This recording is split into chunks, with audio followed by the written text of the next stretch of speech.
कहानी शुरू होती है एक पुराने बंगले से। उत्तर भारत के एक छोटे से कस्बे में एक वीरान टूटा फूटा सा बंगलो था, दुर्गा निवास। वर्षों से वहां कोई नहीं रहता था, लेकिन लोग कहते थे कि हर अमावस की रात वहां से एक माँ के रोने की आवाज आती है, जैसे कोई अपने बच्चे को पुकार रहा हो।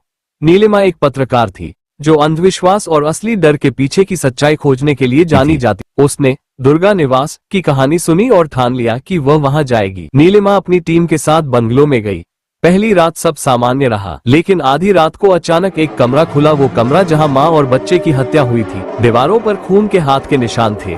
एक टूटी हुई झूला कुर्सी अपने आप हिल रही थी। नीलिमा ने एक तस्वीर देखी, उसमें एक औरत थी जो ठीक उसी की तरह दिखती थी।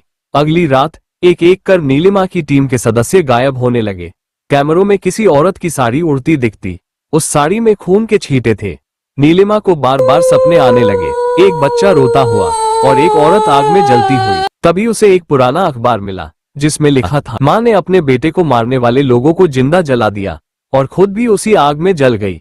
उसकी आत्मा अब भी उस घर में है, अपने बेटे की तलाश में। नीलिमा को अचानक अपने बचपन की यादें आने लगी। वो झूला, वो झूलती साड़ी, वो लाला लल्ला लोरी, सब कुछ उसे जाना पहचाना लगने लगा। तभी आत्मा सामने आई, जली हुई, लेकिन आंखों में माँ जैसा प्यार। नीलिमा कांप रही थी, पर आत्मा बोली, तू मेरा बेटा नहीं, तू मेरी बेटी है, तू वापस आ गई। नीलिमा बेहोश हो गई। जब जागी तो उसकी हथेली पर माँ का नाम लिखा था, दुर्गा। नीलिमा बंगलो छोड़ आई, लेकिन उसके साथ कुछ और भी आया था, माँ की छाया। अब हर रात वो अपने कमरे में लाला लल्ला लोरी सुनती है और उसकी आंखों से खून निकलता है। लोग कहते हैं माँ की ममता अमर होती है, लेकिन कभी कभी वो ममता श्राप बन जाती है।